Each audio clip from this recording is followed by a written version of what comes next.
नमस्कार मित्रहो, दी पॉलिटिक्स चॅनलवर आपल्या सर्वांचं स्वागत आहे. मित्रहो, निर्भय बनो या कार्यक्रमाच्या निमित्ताने 26 तारखेला आपण सर्वांनी नगरपालिकेच्या मैदानावर संध्याकाळी 6 वाजता जमावं ही विनंती करण्यासाठी मी हा व्हिडिओ करतो आहे. कारण निखिल वागळे, विश्वंभर चौधरी आणि आसिम सरोदे हे उदगीरमध्ये येत आहेत. आणि हा काही म्हणजे विचार असा नाही की आपण भाजप विरोधी आहोत, हा भाग नाही.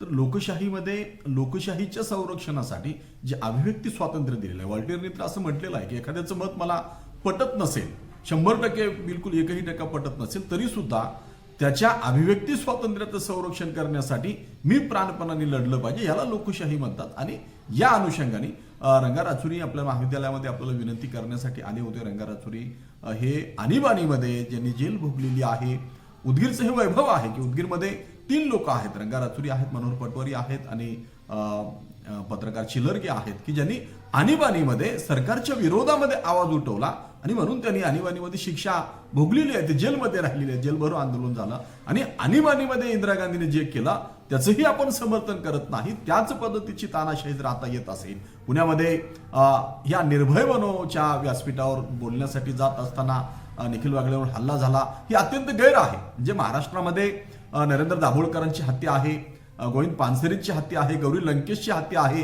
ह्या सर्व पार्श्वभूमीवर लोकशाहीमध्ये निर्भीडपणे बोलण्याचं जे आपण स्वप्न पाहतो की लोकशाही निर्दोष व्हायची असेल तर भयमुक्त समाज निर्माण झाला पाहिजे, निर्भीडपणे प्रत्येकाला अभिव्यक्त होता आलं पाहिजे, तुमचे प्रश्न आणि त्याची उत्तरं समाधानकारक एकूण एकाला देता आली पाहिजेत. आता प्रश्न हा आहे की हे सरकारवर टीका करतात, अरे सरकारच चुका करते म्हणून टीका करतात. एक काळ एकच सरकार अधिक काळ राहत असेल, आपण सत्तांतर केलो नाही तर जनता सार्वभौम राहणार नाही. आणि म्हणून मतदारांनी विचारपूर्वक मतदान करावं, कशा पद्धतीने मतदान करावं याचा हा विचार विनिमय आहे. आपण आपलं स्वातंत्र्य कशा पद्धतीने हिरावलं जाते, काल चंदीगडमध्ये जे झालं ती लोकशाहीची हत्या आहे असं सुप्रीम कोर्टाचे जजने धनंजय चंद्रचूडांनी म्हटलं. आणि आपण पाहतो की म्हणजे निर्वाचन आयुक्त म्हणून ज्याची नियुक्ती केलेली आहे तो निवडून आलेल्या आपच्या नगरसेवकांच्या 8 पत्रिका अवैध ठरवतो आणि त्यांची मतं 12 होतात आणि भाजपची 16 होतात. आणि हे सगळं चित्र सीसीटीव्ही मध्ये कैद होते आहे. हे सगळं म्हणजे लोकशाहीचा हत्या करण्याचा अतिरेकी प्रोग्राम होता. आणि सुप्रीम कोर्टाने म्हटलं की अशा पद्धतीने लोकशाहीची हत्या आम्ही पाहू शकत नाही आणि म्हणून तो सीसीटीव्हीचं फुटेज आणि ती सगळी मतपत्रिका इकडे आणा. आणि आपण पाहतो की न्यायालयाने निकाल दिला. आणि मधल्या एवढ्या काळामध्ये निर्लज्जपणाचा कळस पहा की सरकारने सत्तेत असणाऱ्यांनी काय केलं, 3 नगरसेवक फोडले आणि म्हणतात की पुन्हा एकदा निवडणूक घ्या. असं ते शक्य नसते. सुप्रीम कोर्टाने निकाल दिला आणि आपचा महापौर चंदीगडमध्ये महापौर झाला. म्हणजे अशा असंख्य घटना आपल्याला सांगता येतील की ज्यामध्ये लोकशाहीची गळचेपी होती आहे. ही लोकशाही आहे काय? आज या पक्षात दुसऱ्या दिवशी तो दुसऱ्या पक्षामध्ये जातो आहे. आणि म्हणून मग ही सगळी पक्ष लोकशाहीचं संरक्षण करू शकतात का? आणि मग लोकशाहीच्या संरक्षणासाठी जी चर्चा होती आहे ती निर्दोष व्हावी आणि आपल्याला त्यामधून आपल्या प्रश्नाची उत्तरं मिळावेत यासाठी ही चर्चा आहे. रंगा आपल्या महाविद्यालयामध्ये आलेले आहेत, तर रंगांचं आपण ऐकून घेतलं पाहिजे.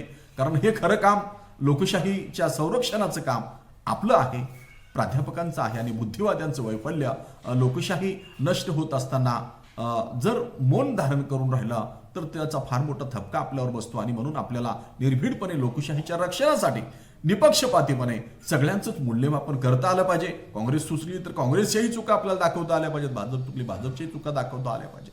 निरपेक्षपणे मतदान कसं करावं याची दिशा दाखवण्याचं काम समाजाचं सारथ्य म्हणून आपण करतो आहोत. आणि यामध्ये रंगाराचुरी आपलं काम करत आहेत, ते पुढाकार घेऊन करत आहेत. तर या कार्यक्रमाला उपस्थित राहणं हे आपलं कर्तव्य आहे. आणि म्हणून निर्भय बनोच्या सभेला अधिक संख्येने आपण उपस्थित राहावं.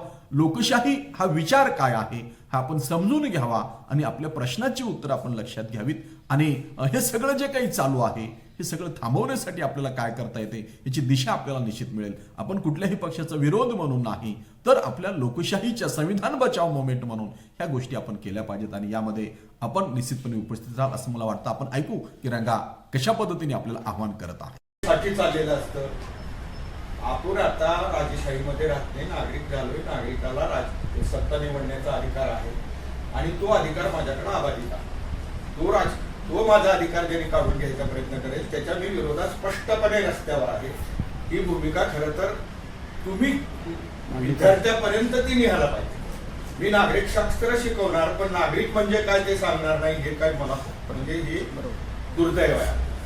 आणि मी लोकशाही शिकवणार, पण लोकशाहीची हत्या होताना मी लांब उभारून बघणार. हे त्रेस्त भूमिका. आता म्हणून मार्क्सचे एक वाक्य हमेशा लक्षात ठेव, ज्या देशातला बुद्धिवंत निष्क्रिय होईल त्या देशाची अवस्था अत्यंत घाणेरडी आणि गुलामीत जाणारीच होते. गुलामीतच जाणारा होतो ते देश. म्हणून साऱ्यात जास्त जबाबदारी आपल्या लोकांवर आहे असं माझं मत. म्हणून आम्ही तुम्हाला विनंती करायला आलो की तुम्ही यावं, साऱ्यांनी मिळून